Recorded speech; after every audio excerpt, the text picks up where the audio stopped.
Hello everyone, welcome back to my channel prime prep. आज हम इस वीडियो में इग्नू के MPSC 007 social movements and politics in India की बात करेंगे।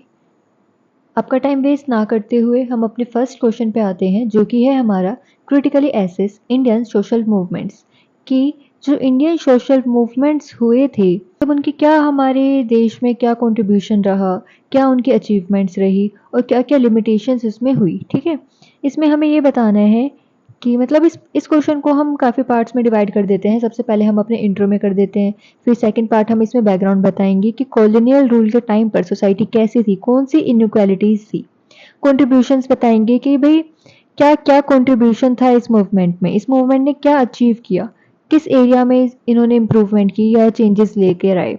उसके बाद हम इसमें लिमिटेशंस देखेंगे कि क्या कमियां रह गई थी इस मूवमेंट्स में और क्या ये कभी फेल भी हुए या नहीं हुए। ठीक है, और इसके बाद हम ये अपना कंक्लूजन देख लेंगे। तो हम स्टार्ट करते हैं अपना question number first. Social movement are collective efforts by a large group of people to bring about or resist social change. These are organized action taken to challenge injustice, promote inequality और create awareness about social और political issues. ये जो movements होते हैं ये साथ मिलकर और बहुत सारे ग्रुप मतलब लार्ज ग्रुप के साथ, पीपल के लार्ज ग्रुप के साथ ये हमारी जो सोशल चेंज लाने की कोशिश करते हैं। किस बारे में? कोई भी जो इनजस्टिस होता है या कहीं पे इनइक्वालिटी होती है तो इक्वालिटी प्रमोट करने के लिए और अवेयरनेस लाने के लिए किसी भी सोशल और पॉलिटिकल इश्यूज पे, ठीक है, चेंजेस लाने के लिए, सोशल चेंज लाने के लिए ये हमारे सोशल मूवमेंट्स होते हैं। In the Indian context social movements have played an important role in addressing social injustice, especially during and after the colonial period when society faced deep inequalities based on the caste, class, gender and religion. तो ये कह रहे हैं कि जो Indian context की बात करें, सोशल मूवमेंट ने बहुत ज़्यादा इम्पोर्टेंट रोल प्ले किया था, ठीक है, हमारी हिस्ट्री में। क्योंकि जब हम जानते हैं जब हमारा कॉलोनियल पीरियड से पहले और कॉलोनियल पीरियड के बाद बहुत ज़्यादा इनइक्वालिटीज़ हो गई थी, चाहे वो हमारी कास्ट के बेस पे हो, क्लास के बेस पे हो, जेंडर के बेस पे हो या ही वो हमारे रिलीजन के बेस पे हो। अभी ये सारी इनइक्वालिटीज़ और ये सारे हम मूवमेंट्स हम इसमें देखेंगे। ठीक है, इसमें हम पढ़ लेते हैं social inequalities during the colonial period कि क्या क्या इनइक्वालिटीज थी कॉलोनियल पीरियड के टाइम पर। During British rule Indian society was highly divided. British rule के दौरान जो इंडियन सोसाइटी थी वो बहुत ज़्यादा डिवाइड हो गई थी। किन किन बेसिस पे? Caste system was rigid with Dalits and lower caste facing discrimination. Caste system हो गया था बहुत ज़्यादा स्ट्रॉन्ग और जो दलित से और जो लोअर कास्ट पीपल थे वो डिस्क्रिमिनेशन फेस कर रहे थे। A woman had limited rights, no access to education, and practices like child marriage and sati were common.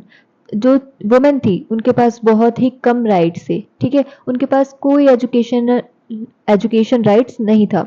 और कौन कौन से प्रैक्टिसेस का उनको फेस करने पड़ते थे, चाहे वो चाइल्ड मैरिज हो या सती सिस्टम हमारा हो, ये सब बहुत कॉमन थे उस टाइम पे। सती सिस्टम पता है ना आपको।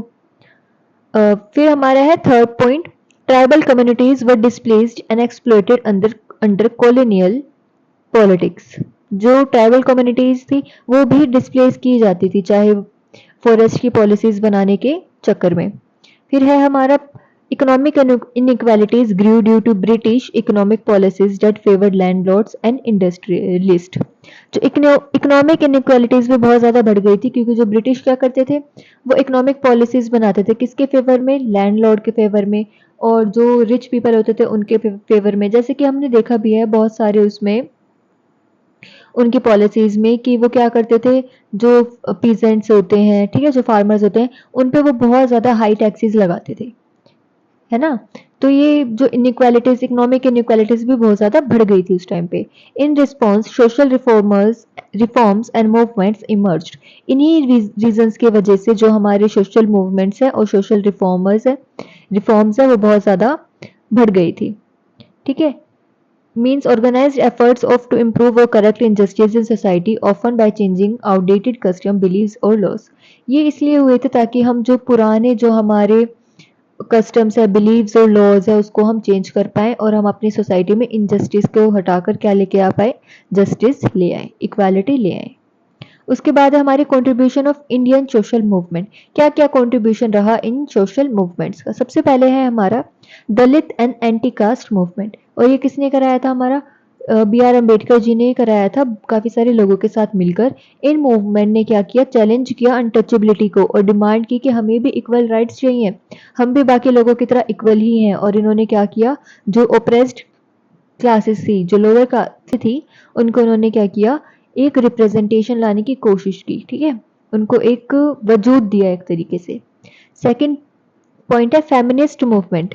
Social reformers like Rajaram Mohan Roy, Ishwar Chandra Vidyasagar and later women's group fought for widow remarriage, female education and equal rights।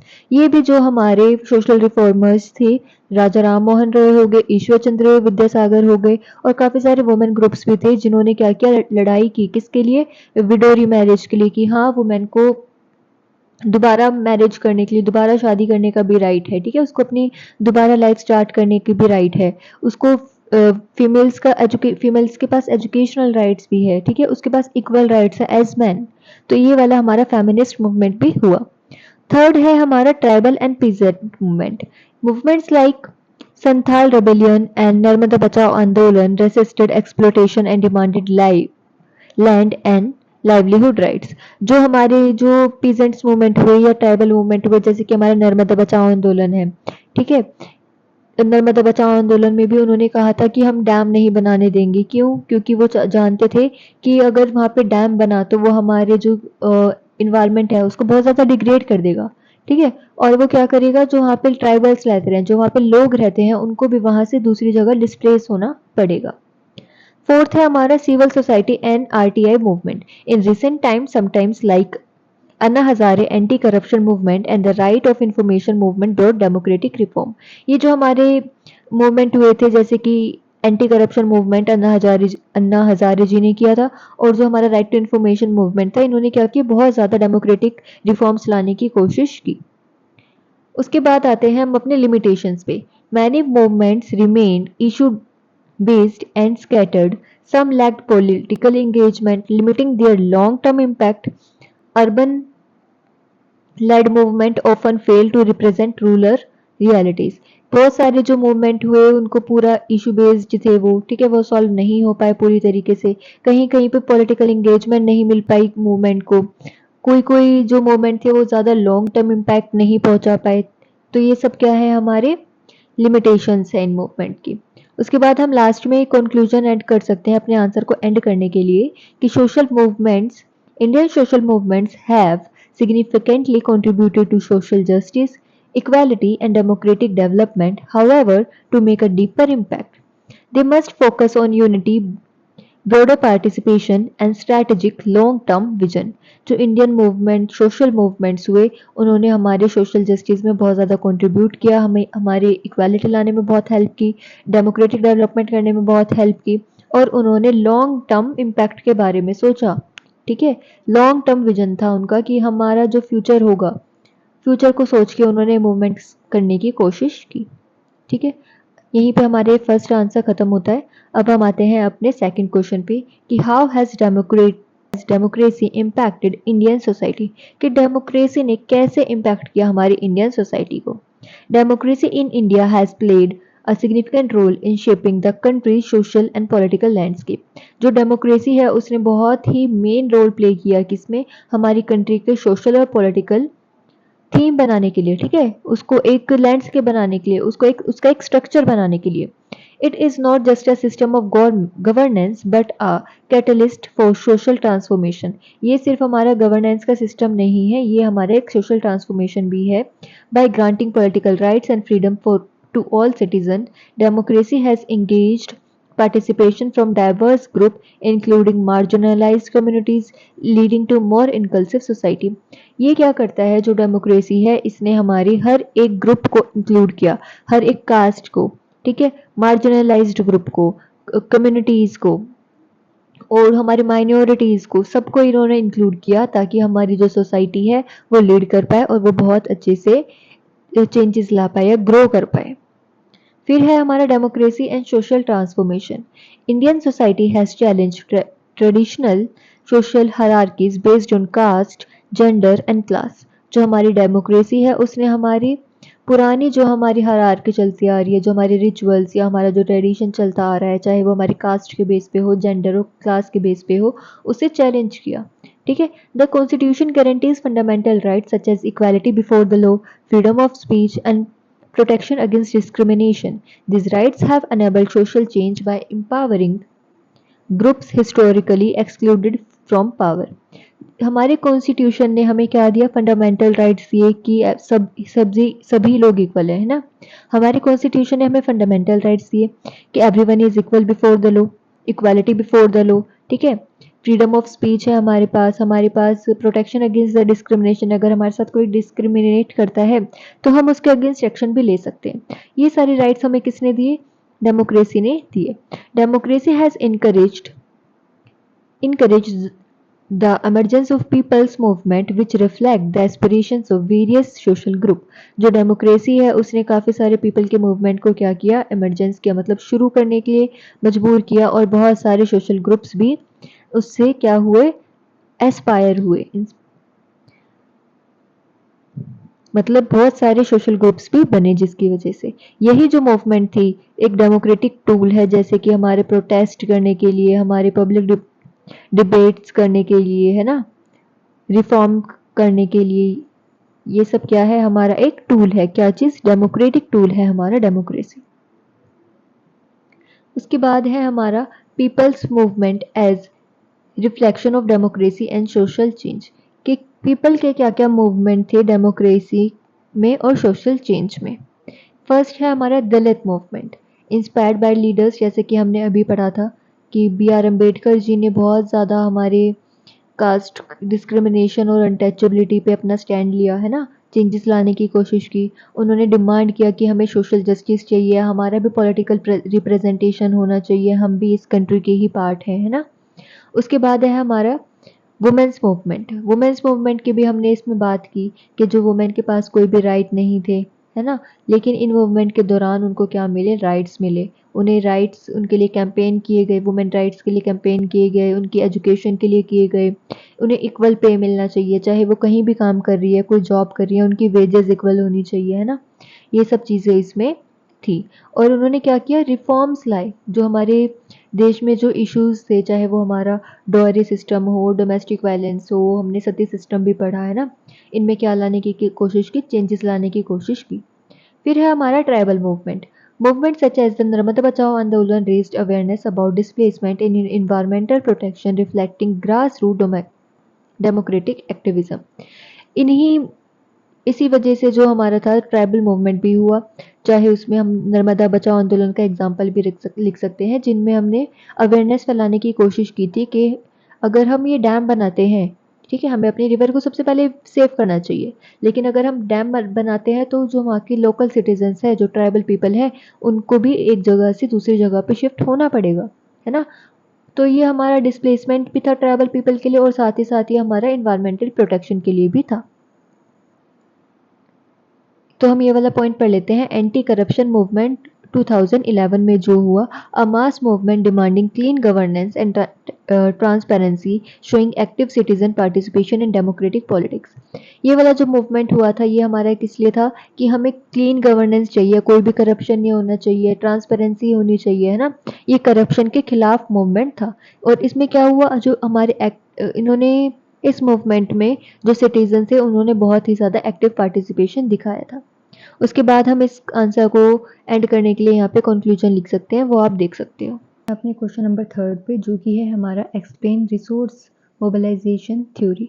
कि रिसोर्स मोबिलाइजेशन थ्योरी क्या है, हमें इसमें ये बताना है। रिसोर्स मोबिलाइजेशन एक सोशल मूवमेंट को समझाने का एक मॉडर्न और रियलिस्टिक अप्रोच है। ठीक है। ये थ्योरी ये बताती है कि मूवमेंट सिर्फ लोगों के गुस्से या दुख से नहीं, बल्कि उनके पास जो भी रिसोर्सेज है, जो साधन है, वो होने चाहिए। ऐसा नहीं हो सकता कि हम सिर्फ ग्रीवेंसेस से या हम परेशान हैं तो हमारे मूवमेंट हो, नहीं। अगर हमारे पास रिसोर्सेज हैं अच्छे, तो भी मूवमेंट, तभी हम मूवमेंट कर सकते हैं। जैसे कि क्या क्या रिसोर्सेज हमारे पास होने चाहिए? हमारे पास पैसे होने चाहिए, लीडरशिप होनी चाहिए, प्लानिंग होनी चाहिए, ऑर्गेनाइजेशन होना चाहिए, तभी वो एक सफल मूवमेंट हो सकता है। अब हम आते हैं इसके मेन आइडियाज़ पे। ठीक है। इसमें हमने बता दिया कि ग्रीवेंसेस और इमोशंस के साथ साथ हमें क्या चाहिए, रिसोर्सेज भी चाहिए। मेन आइडियाज़ क्या होते हैं इसके? मेन आइडियाज़ हैं आपका first, social movement need resources, कि जो सोशल मूवमेंट है उसे क्या चाहिए, रिसोर्सेज की ज़रूरत होती है। रिसोर्सेज मोबिलाइजेशन थ्योरी के अकॉर्डिंग मूवमेंट को सस्टेन कराने के लिए कुछ बेसिक रिसोर्सेज चाहिए होते हैं, जैसे कि कौन कौन से, हमारे मनी हो गए, पीपल हो गए, लोग भी हमें चाहिए, कम्युनिकेशन टूल्स चाहिए, ऑर्गेनाइजेशन स्ट्रक्चर चाहिए और स्किल्ड लीडर भी हमें चाहिए, तभी वो हमारा एक मूवमेंट बन पाएगा। फिर है हमारा second, role of leadership and organisation. जो मूवमेंट सफल होते हैं या सक्सेस होते हैं उनके पास एक स्ट्रॉन्ग लीडरशिप और वेल ऑर्गेनाइज टीम होती है, ठीक है, जो प्लानिंग करती है, जो लोगों को मोबिलाइज करती है और वो एक्टिविटीज़ कोऑर्डिनेट कराते हैं, ठीक है, वही लीडर्स। फिर है हमारा third, rational participation. Rational participation में क्या है अब, कि इस थ्योरी के मुताबिक लोग मूवमेंट में तभी जुड़ते हैं जब उनका कोई ना कोई मतलब उन्हें कुछ भी प्रॉफिट दिखता है, ठीक है। कुछ लोग होते हैं कभी आते हैं कभी चले जाते हैं, तो जब उन्हें कोई प्रॉफिट दिखता है वो सिर्फ तभी आते हैं। सिर्फ ग्रीवेंसेस होना काफ़ी नहीं होता, लोग फ़ायदा और नुकसान को देख के भी इस मूवमेंट से जुड़ते हैं। फिर है हमारा एक्सटर्नल सपोर्ट मैटर। इसमें क्या होता है अब, कई बार मूवमेंट को एनजीओ, पॉलिटिकल पार्टीज या इंटरनेशनल एजेंसीज के सपोर्ट मिलता है, चाहे वो फंडिंग हो या पब्लिसिटी हो या लेजिटिमेसी हो, है ना, या लेजिटिमेसी हो। ये एक्सटर्नल हेल्प भी मूवमेंट की सक्सेस में इम्पोर्टेंट होता है, ठीक है। अगर हमारे पास एक्सटर्नल हेल्प ही नहीं होगी, हमारे पास कोई फंड ही नहीं होगा जहाँ से हमें हेल्प मिल पाए, ठीक है, हमारे पास कोई पॉलिटिकल पार्टीज ही नहीं होगी, तो हमारे मूवमेंट को हेल्प नहीं मिल पाएगी और वह ठीक से सक्सेस नहीं हो पाएगा। फिफ्थ पॉइंट है हमारा strategic use of resources. Strategic use of resources, movements को अपने रिसोर्सेज को स्मार्टली यूज़ करना होता है, जैसे मीडिया का सही यूज़ करना, पब्लिक अवेयरनेस क्रिएट करना और जो गवर्नमेंट या इंस्टीट्यूशन है उन्हें प्रेशराइज करना, उन पे प्रेशर बनाना, है ना। फिर हम आते हैं अपना importance of resource mobilisation theory. अब क्या इम्पोर्टेंस है इसकी, है ना। अब इम्पोर्टेंस ऑफ रिसोर्स मोबिलाइजेशन की क्या इम्पोर्टेंस है, हम इस पर आते हैं। रिसोर्स मोबिलाइजेशन थ्योरी एक इम्पोर्टेंट शिप लेकर आता है, ये फोकस करता है कि प्रैक्टिकल फैक्टर्स पर, है ना। ये नहीं कि सिर्फ इमोशनली और कल्चरल इश्यूज़ को देखकर ही कोई मूवमेंट हो रही है, प्रैक्टिकल फैक्टर्स को देख के भी मूवमेंट कराते हैं।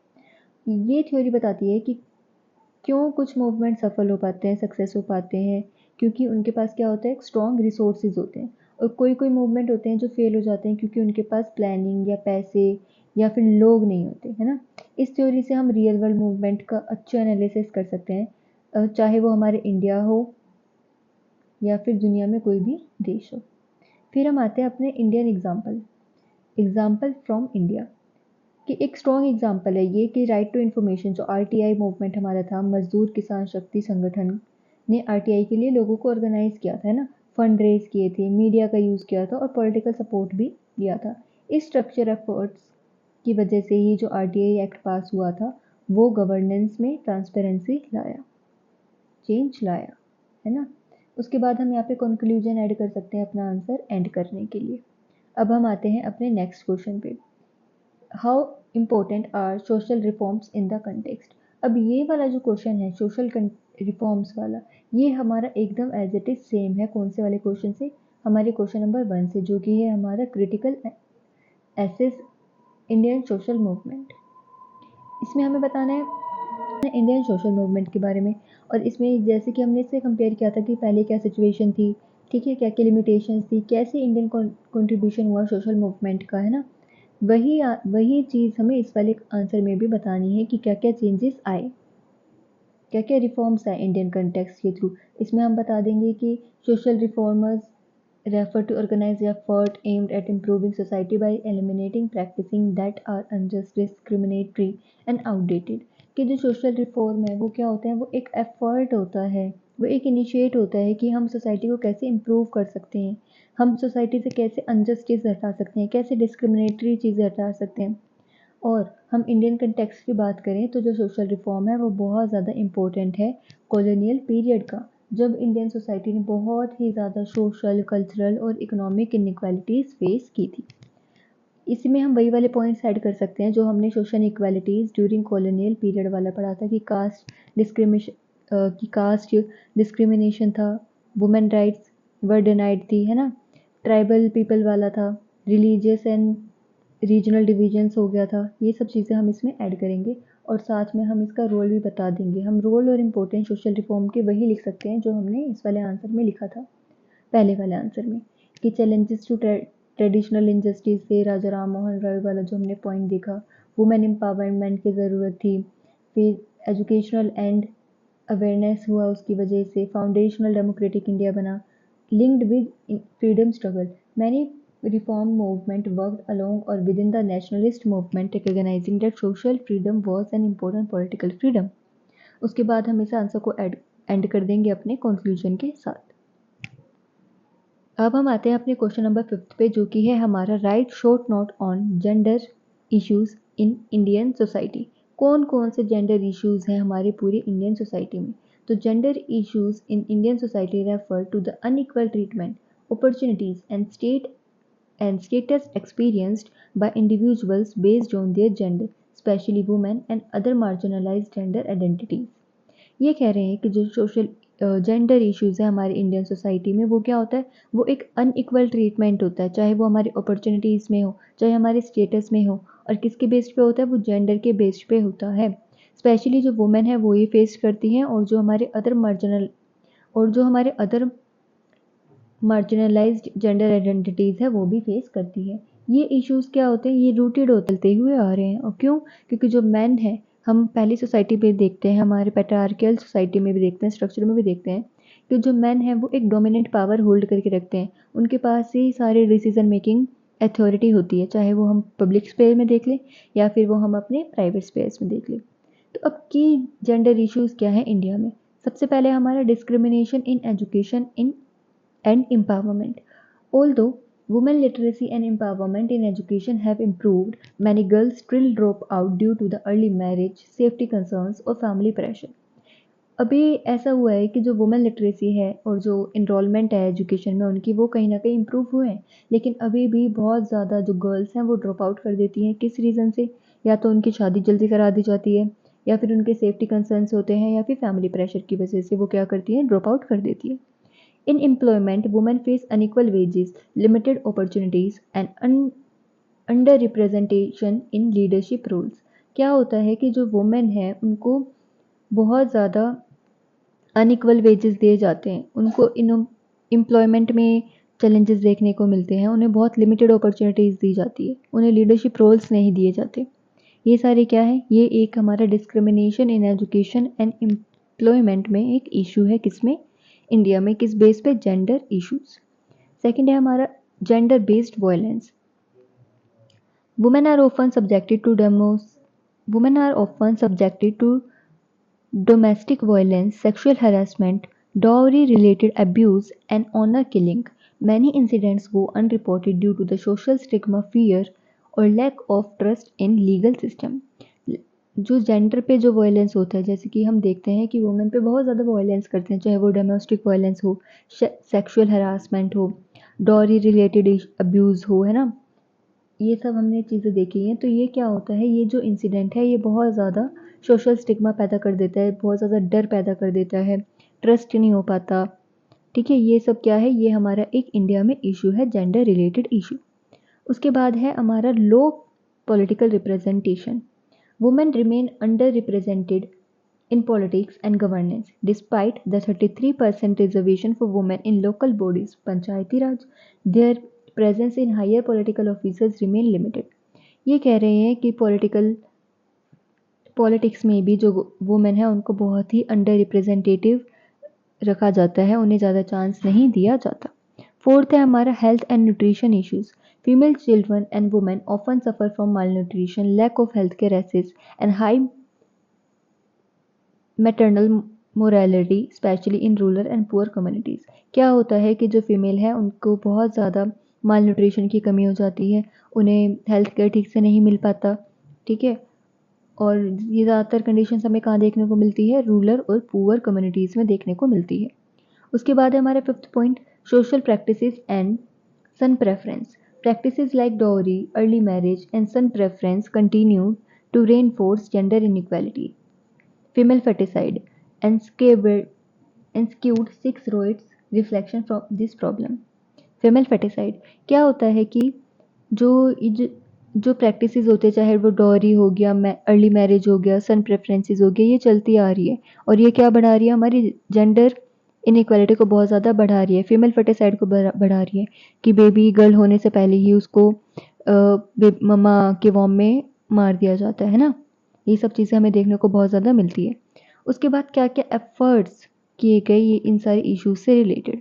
सबसे पहले है हमारा legal reform such as the protection of women from domestic violence act 2005। एक एक्ट बनाया गया, ये हमारा 2005 में एक एक्ट बनाया गया था वुमेन की प्रोटेक्शन के लिए। किसके अगेंस्ट? डोमेस्टिक वायलेंस के अगेंस्ट। और फिर हमें बनाया था sexual harassment at work place act 2013 में। एमटीपी एक्ट बनाया to protect women's right.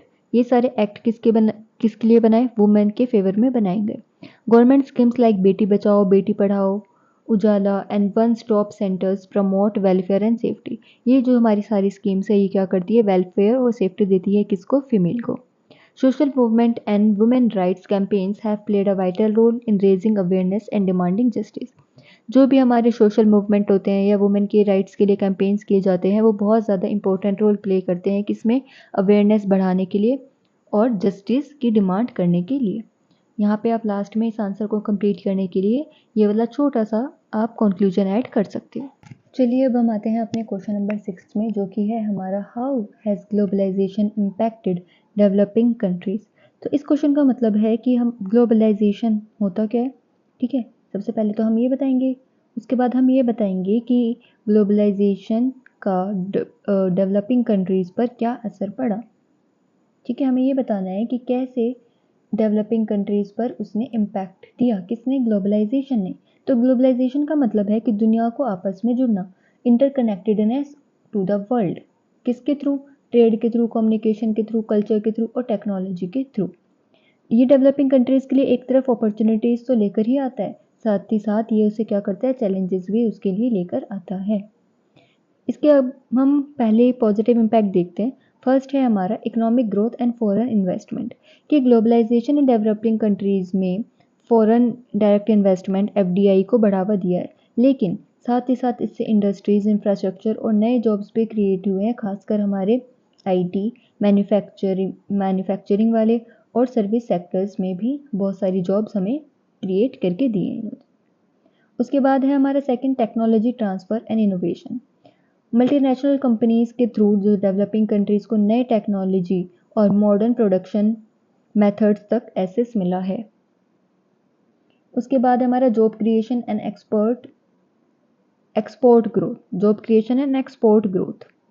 Textile हो या एग्रीकल्चर हो और सर्विसेज जैसे सेक्टर्स में भी एक्सपोर्ट बढ़ाने से एम्प्लॉयमेंट और नेशनल इनकम दोनों में ही ग्रोथ होती है ना। Developing countries have expanded export, particularly in textiles, agriculture and services industry, leading to job creation and increased national income. फिर है हमारा fourth, access to global markets. Small businesses and producers have gained new market for the goods, increased trade and competitiveness. ये क्या करता है? छोटे businesses और local producers को ग्लोबल मार्केट तक पहुंचाती है, जिससे कि उनकी ट्रेड और कॉम्पिटिटिवनेस भी बढ़ती है। Cultural exchange and education. Globalization has performed cross-cultural understanding, more educational opportunities and student mobility. कि ग्लोबलाइजेशन ने एजुकेशन और क्रॉस कल्चरल अंडरस्टैंडिंग को भी प्रमोट किया है। स्टूडेंट्स के लिए इंटरनेशनल एक्सपोजर का मौका भी ग्लोबलाइजेशन ने ही हमें दिया है। उसके बाद है हमारे नेगेटिव इम्पैक्ट। नेगेटिव इम्पैक्ट है हमारे फर्स्ट इकोनॉमिक इनइक्वालिटी। ग्लोबलाइजेशन के फ़ायदे सबको बराबर नहीं मिलते हैं ना। अर्बन और स्किल्ड वर्कर्स ने ज़्यादा प्रॉफिट उठाया, ज़्यादा उनको प्रॉफिट मिला, लेकिन जबकि रूरल और इनफॉर्मल सेक्टर्स के जो लोग हैं वो पीछे रह गए, वो ज़्यादा प्रॉफिट नहीं कमा पाए। सेकंड है हमारा लॉस ऑफ लोकल इंडस्ट्रीज़, कि सस्ती और स्ट्रॉन्ग ग्लोबल कंपनीज के सामने कई लोकल आर्टिसंस और स्मॉल स्केल इंडस्ट्रीज़ जो है वो कंप्लीट नहीं कर पाई, इसलिए उन्हें ज़्यादा फ़ायदा नहीं हो पाया और उन्हें अपनी जो फैक्ट्रीज़ या जो अपनी कंपनीज़ है वो बंद करनी पड़ी। सेकंड है हमारा कल्चरल कल्चरल इरोजन।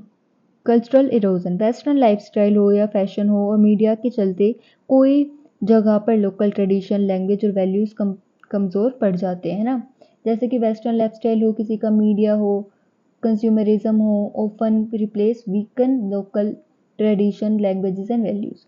फोर्थ है हमारा labour exploitation and poor working condition. In the race of attract investment, some countries ignore labor rights, leading to poor wages and unsafe conditions, especially in export driving sectors.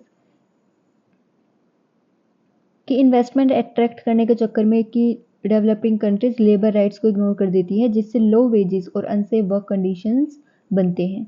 फिर है हमारा environmental damage. Industrial expansion often comes at the cost of pollution, deforestation and overuse of natural resources. कि industrial growth ने कई जगह pollution, deforestation और natural resources को exploitation किया है ना। इसके वजह से बहुत ज़्यादा हमारा इन्वायरमेंट जो है वो डैमेज हो रहा है। यहाँ पे आप बाद में अपना कंक्लूजन ऐड कर सकते हो कि globalisation has open doors for economic progress in developing countries. Globalisation ने बहुत ज़्यादा चांस दिया है प्रोग्रेस करने का डेवलपिंग कंट्रीज को, but it has brought new forms of dependency, inequality and cultural challenges. लेकिन साथ ही साथ ये बहुत ज़्यादा डिपेंडेंसी भी ले आया, इसने इनइक्वालिटीज़ भी स्प्रेड कर दी और कल्चरल चैलेंजेस भी ग्लोबलाइजेशन लेकर आया है। ठीक है, अब हम आ जाते हैं अपने क्वेश्चन नंबर 7 में, व्हाट आर एथनिक मूवमेंट। इसमें हम देखेंगे सबसे पहले डेफिनेशन, फिर हम देखेंगे इसके कॉजेज़ क्या हैं, उसके बाद इसकी इम्पोर्टेंस, एग्जांपल्स, फिर कंक्लूजन। अब हम आ जाते हैं इसके डेफिनेशन पे कि ये एथनिक मूवमेंट होता क्या है। ठीक है, ethnic movement are collective efforts or actions by a specific ethnic group to protect and promote unique identity, culture, language and political rights. इसमें इनका क्या होता है, इनका एक मेन गोल होता है कम्युनिटी के इंटरेस्ट को सेफ गार्ड करना, जब वो समाज में इग्नोर, डिस्क्रिमिनेटेड या मार्जिनलाइज्ड फील करते हैं तो वो क्या करते हैं, मूवमेंट करते हैं। कौन, ये मूवमेंट उन ग्रुप्स के द्वारा चलाया जाता है जो एक कॉमन आइडेंटिटी शेयर करते हैं। ठीक है, उन लोगों के द्वारा चलाया जाता है जिनकी कोई कॉमन आइडेंटिटी होती है, चाहे वो उनका लैंग्वेज हो, कल्चरल हो या फिर रिलीजन हो। ठीक है, ये क्या करते हैं, अपने राइट्स और अपनी आइडेंटिटी की रक्षा करने के लिए कोशिश करते हैं और फिर ये मूवमेंट करते हैं। और इसके कॉजेज़ क्या हैं, सबसे पहले आ जाता है इसका कल्चरल एंड लिंग्विस्टिक डिफरेंसेस। ठीक है, ये मूवमेंट क्यों होते हैं, इसके कॉज क्या है, इसके कारण क्या है। सबसे पहले हमारा है कल्चरल एंड लिंग्विस्टिक डिफरेंसेस। जैसे किसी ग्रुप की जो लैंग्वेज है या उसके जो कल्चरल है या जो उसका ट्रेडिशन है वो इग्नोर किया जाता है, तो लोग अपनी आइडेंटिटी को प्रोटेक्ट करने के लिए मोबिलाइज करते हैं। सेकंड है हमारा इकोनॉमिक मार्जिनलाइजेशन। कई एथनिक कम्युनिटीज़ पिछड़े हुए होते हैं, ठीक है, जिनको रिसोर्सेज और अपॉर्चुनिटीज़ नहीं मिलती। इस वजह से वो डिमांड करते हैं कि हमें भी इक्वल ट्रीटमेंट चाहिए और हमें भी डेवलप करना है। फिर आता है हमारा पॉलिटिकल एक्सक्लूजन। पॉलिटिकल एक्सक्लूजन में आ जाएगा जब कम्युनिटीज़ को पॉलिटिकल डिसीजन से दूर रखा जाता है या उन्हें कोई भी राइट्स नहीं दिए जाते, तब वो अपनी ऑटोनॉमी या सेल्फ रूल की डिमांड करते हैं। फिर है हमारा fear of assimilation. Fear of assimilation का मतलब है कि group fear losing their identity through forced assimilation into the dominant culture, which motivates them to assert their fear of assimilation। fear of assimilation में क्या आ जाएगा कि कई बार उन्हें लगता है, उन लोगों को लगता है कि डोमिनेंट कल्चर की आइडेंटिटी को ख़त्म कर देंगे। ठीक है, फिर वो क्या करते हैं, इसलिए वो अपनी डिस्टिव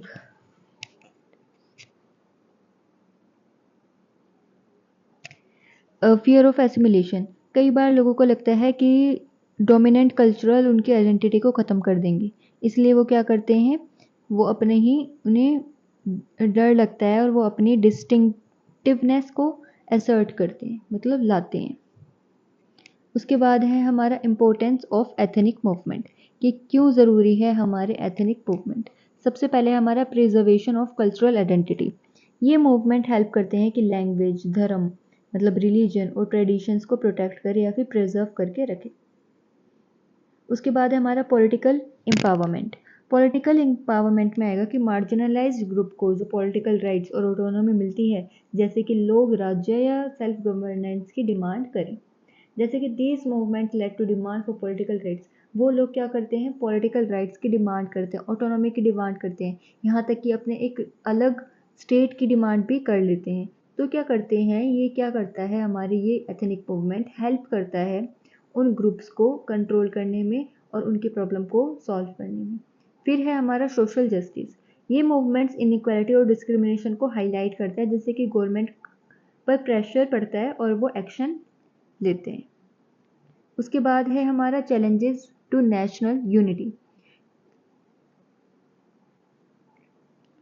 While ethnic movements seek justice, if not managed well, they can lead to the conflicts threatening national integration. लेकिन अगर सही तरीके से हैंडल ना किया जाए तो ये मूवमेंट कॉन्फ्लिक्ट और नेशनल इंटीग्रेशन का रिस्क भी ला सकता है। Examples from India. अब हम क्या क्या एग्जाम्पल्स इंडिया से ले सकते हैं। जैसे कि फर्स्ट हुआ था हमारा नागा मूवमेंट। नागा मूवमेंट एक लॉन्ग स्टैंडिंग डिमांड था, किसके लिए, ऑटोनॉमी और आइडेंटिफाई रिकॉग्निशन के लिए था। उसके बाद हमारा गोरख लैंड मूवमेंट था। इसने क्या किया था, डिमांड की थी सेपरेट स्टेट की, ताकि वो क्या करा पाए, गोरख कल्चर और लैंग्वेज को प्रोटेक्ट कर पाए। फिर है हमारा तमिल मूवमेंट। तमिल मूवमेंट ने क्या किया, तमिल मूवमेंट ने तमिल लैंग्वेज और कल्चर की रक्षा करने के लिए, उसे प्रमोट करने के लिए ये मूवमेंट किया। उसके बाद हम लास्ट में यहाँ पे अपना कंक्लूजन ऐड कर सकते हैं इस आंसर को ख़त्म करने के लिए। ये वीडियो हमारी यहीं पर ख़त्म होती है। All the best for your exam. Thank you for watching. Please do like, share and subscribe to my channel.